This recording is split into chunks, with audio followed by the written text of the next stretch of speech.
Hello friends, welcome to our YouTube channel Basics of Physics.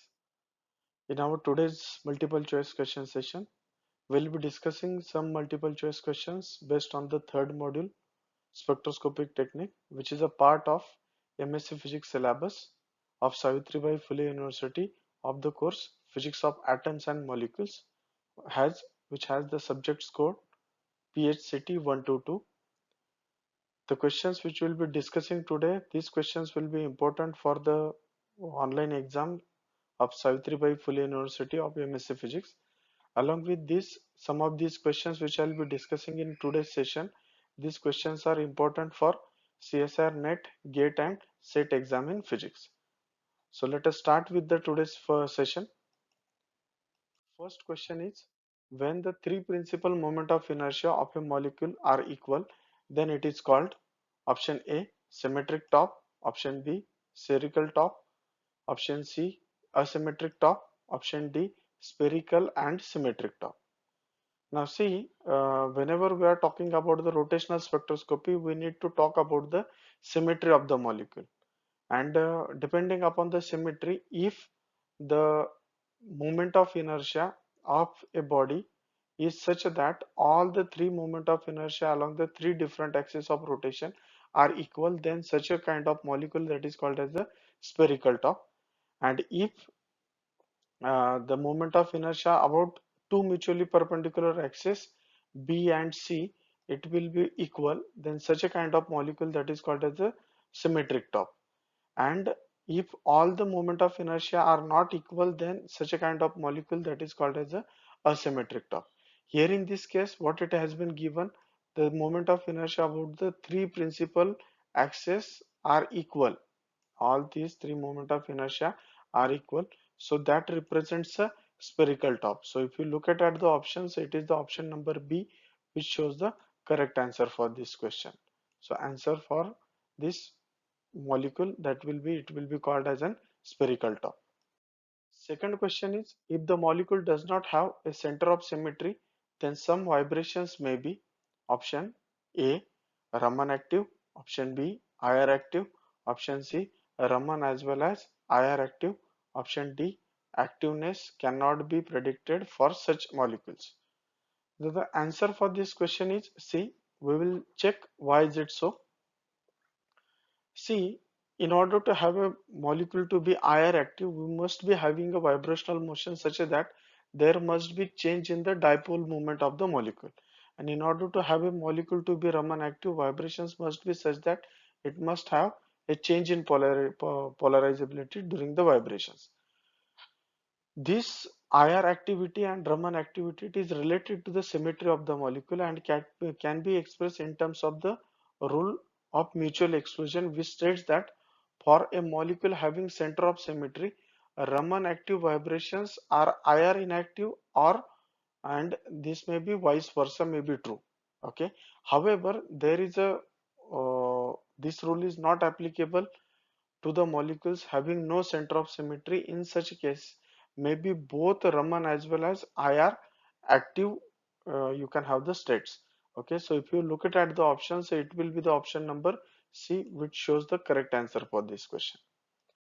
Third question is, electronic transition comes in which range of the electromagnetic spectrum? The options are far infrared range, option B microwave frequency, option C visible frequency, option D radio frequency.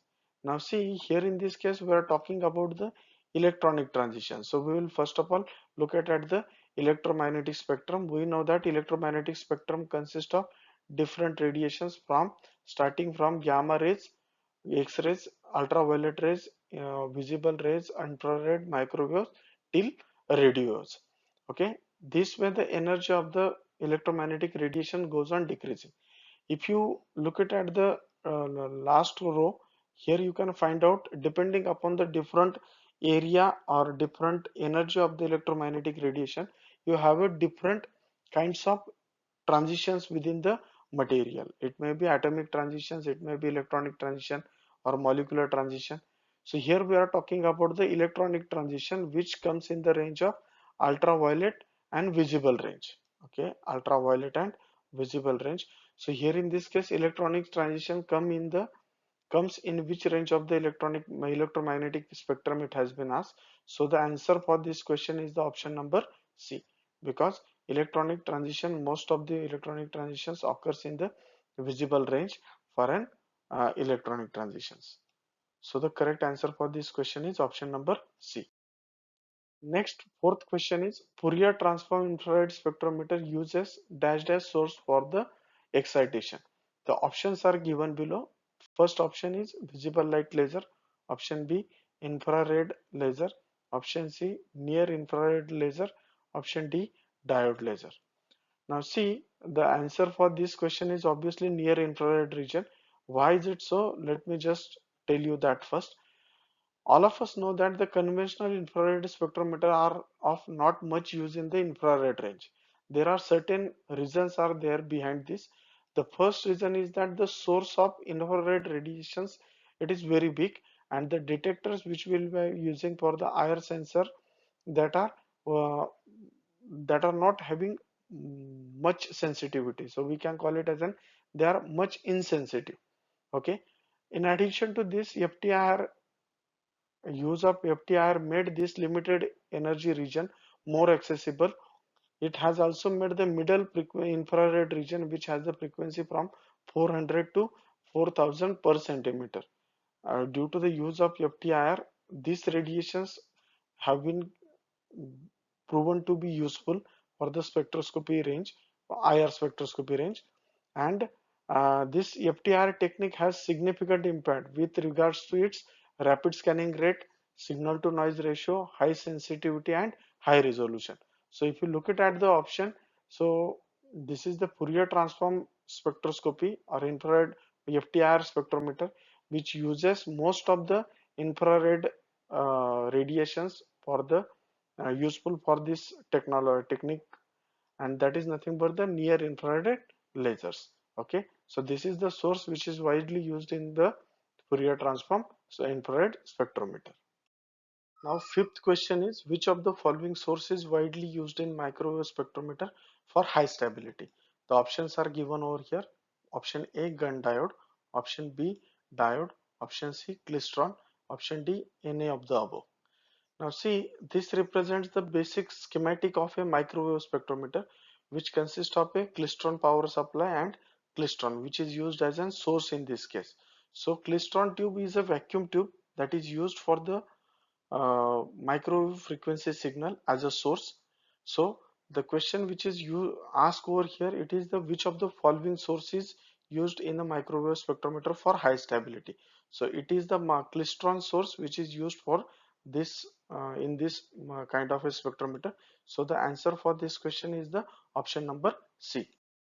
Sixth question is microwave spectrometer uses dash dash crystal as detector.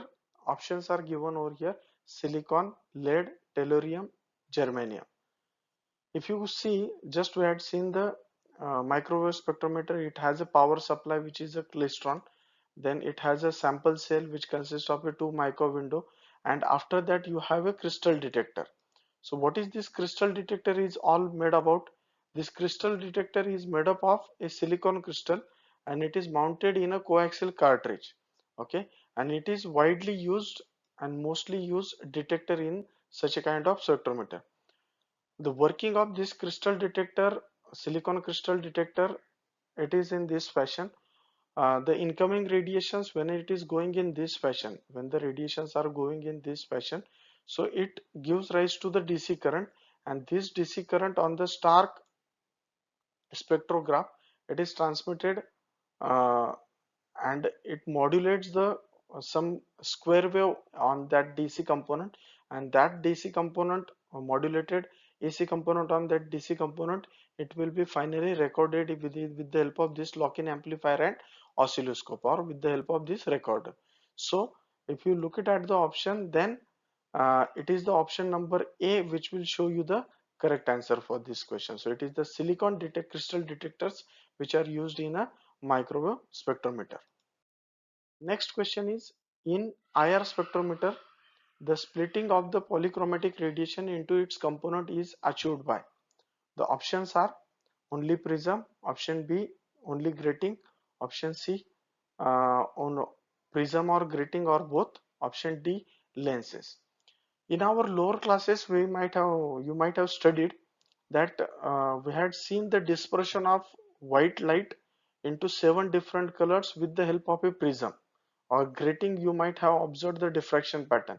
So these two are the components which are generally used for the separating a different wavelength color from a given source of light.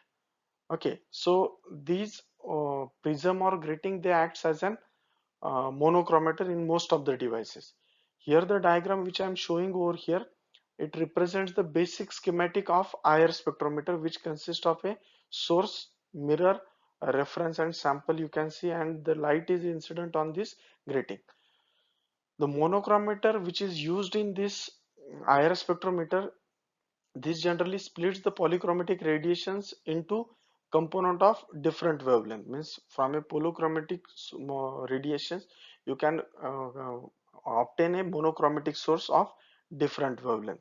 Okay, this is generally done by with the help of prism or grating, or both are simultaneously used in case of a IR spectrometer. So, and in addition to have a better resolution, people prefer gratings because they have a better resolving power. And uh, in this IR spectrometer, this prism or grating, they are mounted on a mechanically rotatable table so that we can produce a required frequency in a given direction. So, and also the resolution of these devices, it depends upon the slit width and the quality of the mirrors which you are using in the spectrometer. So if you look at the option for this one, you can see it is the option C, which we feel it is the more appropriate answer, because in IR spectrometer, it is the grating or grating or prism both may be used for obtaining an monochromatic light from a given polychromatic light, okay, radiation source. But you have to consider one limitation over here. Generally rock salt prisms are usually used as a monochromator within this range from 650 to 4000 per centimeter. Though this use of this rock salt prism as a monochromator, it considerably reduces the dispersion of this radiation above 2000 per centimeter radiation. So if you are going above this range, then its dispersion is considerably reduces, so that you have to remember in the mind when you are using a prism for the uh, obtaining a monochromatic source in a IR spectrometer. Okay, so but in general you can use both prism or grating, both can be used in a IR spectrometer. So that is the more general and more appropriate answer which I feel. Eighth question is, for two equal mass system, the reduced mass of the system is given by option A, quarter the original mass, option B, reduced mass cannot be predicted, option C, double of the original mass, option D, half of the original mass. And the correct answer for this question is option D, because these two masses are equal. Why it is half of the original mass? Let me just show you. All of us know that the reduced mass mu for a given system of two particles whose mass m1 and m2, it is given by the formula 1 upon mu is equal to 1 upon m1 plus 1 upon m2. For a given system, both the masses m1 and m2 are equal. So m1 m2 is equal to m. So if I substitute this value in this equation, so 1 upon mu it will reduces to 1 upon m plus 1 upon m, and therefore 1 upon mu is equal to 2 upon m. That will be the and if you take the reciprocal, then you will get mu is equal to m by 2. Mu is equal to m by 2 will be the mass, which is the half of the original mass of the system. So if you look at the options, it is the option number D. This I am telling you just for the sake of uh, your satisfaction. If you are getting some different problem in the exam, I mean, if some masses will be different, then you must be able to calculate the formula for to calculate the reduced mass of the two particles having masses m1 and m2. You can use this formula. If third mass will be there, it will be 1 upon m1 plus 1 upon m2 plus 1 upon m3 will be there. Now ninth question is, a photon of wave number 100 per centimeter has a wavelength of option A 1 meter, option B 1 millimeter, option C 100 nanometer, option D 100 micrometer. Now see here, the photon it is given whose wave number it has been given, which is 100 per centimeter. So it is nothing but wave number is nothing but the 1 upon lambda. So it is the value of 1 upon lambda, and this we know the relation because wavelength is nothing but the 1 over lambda. So if I substitute it in this equation, so I just have to take the reciprocal of the first equation. So if I take a reciprocal, that will be 1 upon 100. As initially it was wave number, it is in terms of the per centimeter. So this reciprocal it will be in terms of centimeter. Now I know that 1 upon 100 I can rewrite as 10 raised to minus 2. But if you look at the options, the answers are given in terms of meter, millimeter, nanometer, and micrometer. So what we will do, we'll try to convert this into the meter. I'll just multiply with the help of 10 raised to minus 2, because 1 centimeter is nothing but 10 raised to minus 2 meter. So this will be 10 raised to minus 4 meter. If you look at the option 1, the option A, it is given that is 1 meter. So that is not the answer. If you look at the last option, it will is 100 micrometer it is given. So what we will do, we'll convert this meter into micrometer. We know that 1 meter is nothing but the 10 raised to 6 micrometer.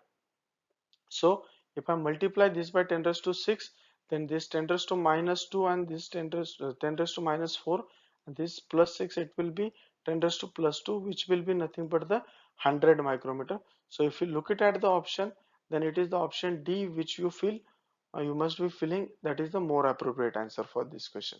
So the photon of 100 per centimeter, it has the wave number of 100 per centimeter, has a wavelength of 100 micrometer.